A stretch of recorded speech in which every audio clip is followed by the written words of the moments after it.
Spaoh, a small town about 300 kilometers from Kuching.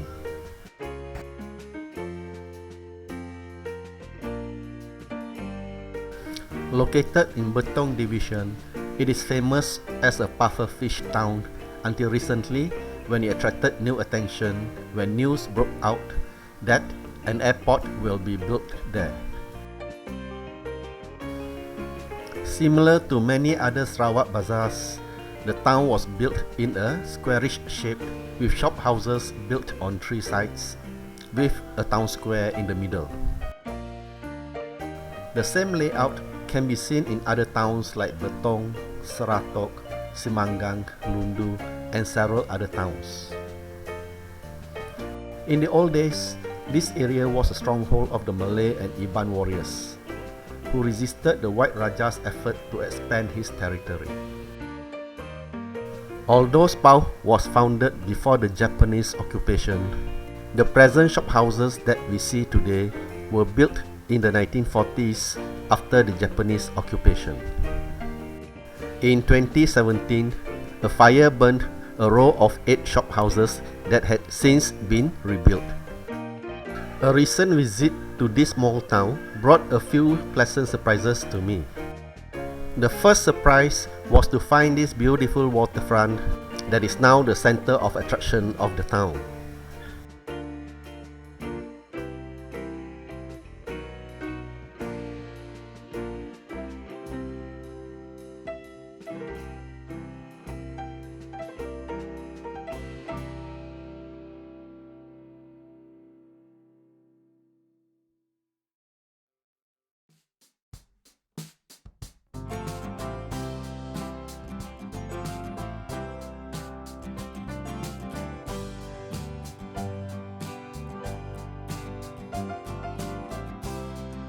Spanking new, it was officially opened only a few months ago.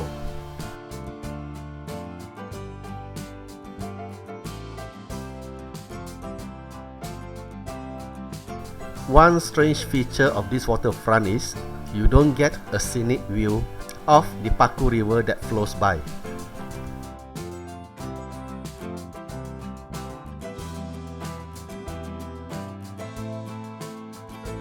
This is due to the many trees being planted along the whole stretch of the waterfront to prevent erosion.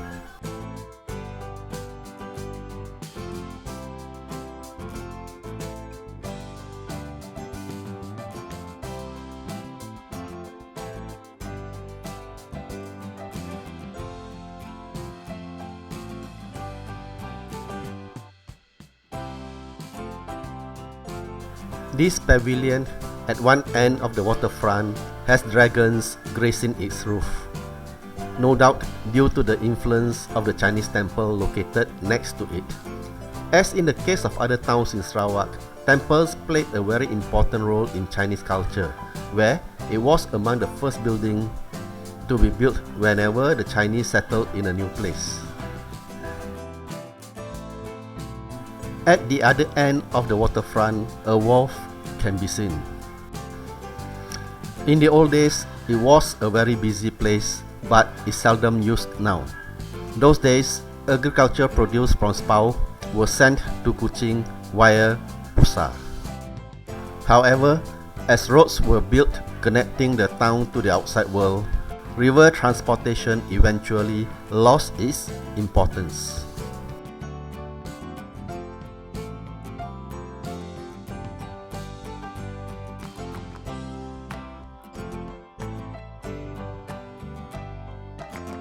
As can be seen here, there is no sign of activity in the river.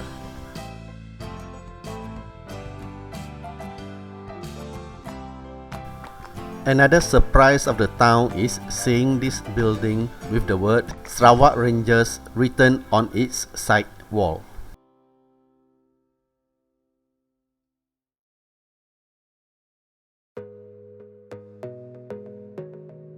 The symbol One Malaysia can be seen in the facade. Out of curiosity, I asked a man operating a food stall next to it.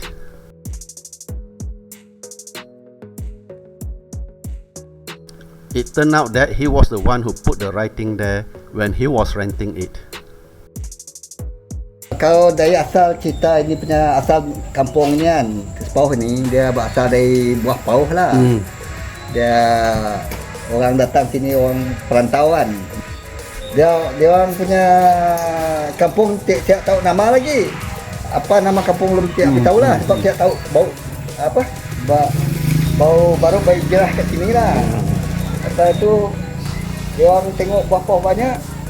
Dia orang ambil pakai ulam, pakai makanan. Lama-lama dia fikir-fikir dia apa nama kampung ni, orang nak panggil nama lah. Apa sesuai lah untuk kampung ni. Lalu dia fikir-fikir, bagi Spaoh lah. Itulah nama dia, kampung Spaoh. As mentioned earlier, the town has a squarish shape with a futsal stadium and a hawker center selling various items in the middle.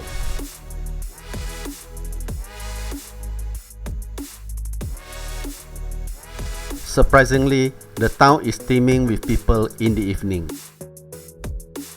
Normally, small towns in Sarawak are morning towns where they are lively in the morning when the locals come out to do their marketing and errands. By 2 p.m, shops would start to close and the whole town would slowly come to a standstill. Let's listen to what Zamri has to say about this. Kalau pagi dia ada jugalah, tapi paling ramai petang lah. Sebab petang orang kampung suka jalan-jalan, minum kedai kopi.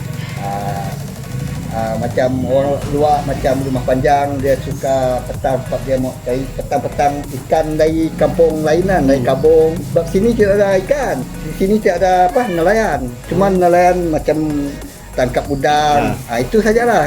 Tiada nelayan. Pagi pun ada tapi kurang. Tapi petang banyak. Jadi ikan datang dari mana? Dari Kabung. Dari Kabung, dari Meladin. Itu.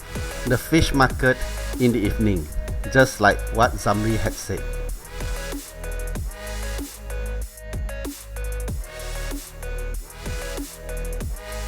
Spaoh bucked the trend with the town coming alive in the evenings.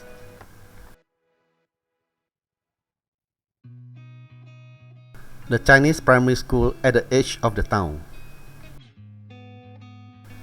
Non-Chinese students outnumbered the Chinese students, as Chinese only made up 5% of the total population of this district. So why do the non-Chinese send their children to the Chinese school? Zamri is one such parent, so let's hear what he has to say. Kenapa kita hantar anak ke sekolah Cina? Mau anak kita pandai bahasa Cina, bahasa Melayu, bahasa Iban, bahasa kalau bahasa India ada, bahasa India mau belajar India. Senang lah. Sebab kalau dia pergi nanti pergi mana-mana, dia tahu bahasa orang. Senang lah. The final surprise for me is finding this beautiful Malay house by the roadside as I was leaving the town.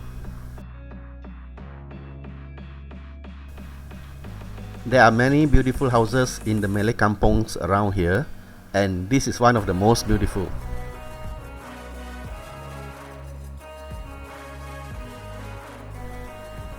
Even better, anyone interested to have a chance to experience staying in it will have their wish granted, as the owner operates a homestay here.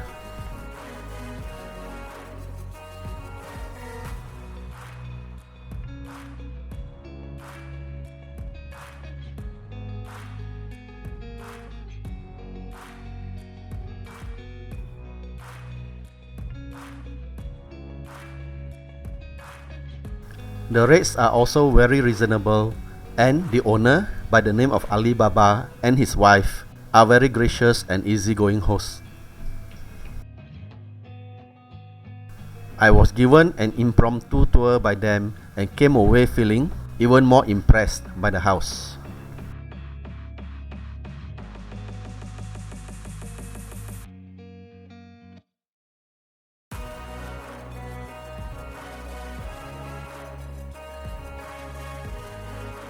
Although the town has experienced a decline in the 1970s and 80s, when roads were built bypassing the town, and also due to competition from nearby towns, today the future of Spaoh look to be very promising, as great plans to make Betong Division the food basket of the state. By 2030, culminating with the building of the airport to facilitate the transportation of agriculture produce, will ensure that Spaoh will have better days ahead. Thank you for watching this video.